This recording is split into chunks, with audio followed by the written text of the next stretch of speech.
క్రైస్తవుడిగా దేవుని మీద ఉన్న విశ్వాసాన్ని ఒక మెడికల్ రిపోర్ట్‌లోలా ఇంత పర్సెంటేజ్ ఉంది, అంత పర్సెంటేజ్ ఉంది అని చూపించలేము గానీ, మన జీవితంలో ఎదురయ్యే సమస్యలలో మనము స్పందిస్తున్న తీరును బట్టి మనలో ఉన్న విశ్వాసము బయటపడుతుంది.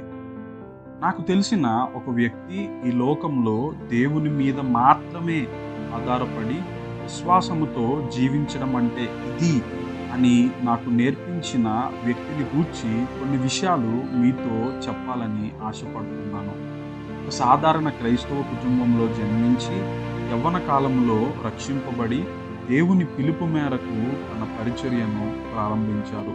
అందరిలానే దేవుని సేవలో చాలా సమస్యలను ఎదుర్కొన్నప్పటికీ దేవుని మాత్రము ఎప్పుడూ విడిచిపెట్టలేదు. ఆయన అనంతపురంలో సేవ చేస్తున్నప్పుడు తన తల్లి మరణ వార్తను విని ప్రయాణమయ్యి తన సొంత ప్రాంతానికి వచ్చేలోపు తన తల్లిని సమాధి చేసేశారు. పరిచర్య వలన తన తల్లిని చివరి చూపు కూడా చూసుకోలేకపోయారు. తనకు ఉన్న అనారోగ్య సమస్య వలన ఎంతగానో ఇష్టపడి చేస్తున్న పరిచర్యను వదిలివేయాల్సి వచ్చింది. చుట్టూ ఉన్న వాళ్ళు, నువ్వు ఇన్ని సంవత్సరాలు దేవుడి పరిచర్యను చేశావు కదా, దేవుడు ఎందుకని నీకు ఈ అనారోగ్యాన్ని ఇచ్చాడు ప్రశ్నించినప్పుడు, దేవుడు ఇప్పటి వరకు నాకు ఎన్నో మేలులు చేశాడు, ఆ మేలులను స్వీకరించిన నేను ఈ అనారోగ్యాన్ని కూడా అలాగే స్వీకరిస్తాను అని అనేవారు.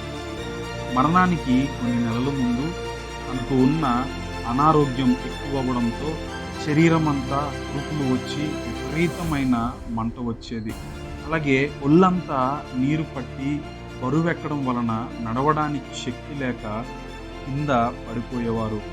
క్రమంగా శరీరంలో ఉన్న అవయవాలు అన్నీ పనిచేయడం మానేశాయి. అటువంటి పరిస్థితులలో కూడా రాత్రిపూట ఆయన పాటలు పాడుతూ దేవుణ్ణి స్తుతించేవారు. ఆయన జీవితం గురించి మాట్లాడుతుంటే నాకు ఒక వాక్యం గుర్తొస్తుంది.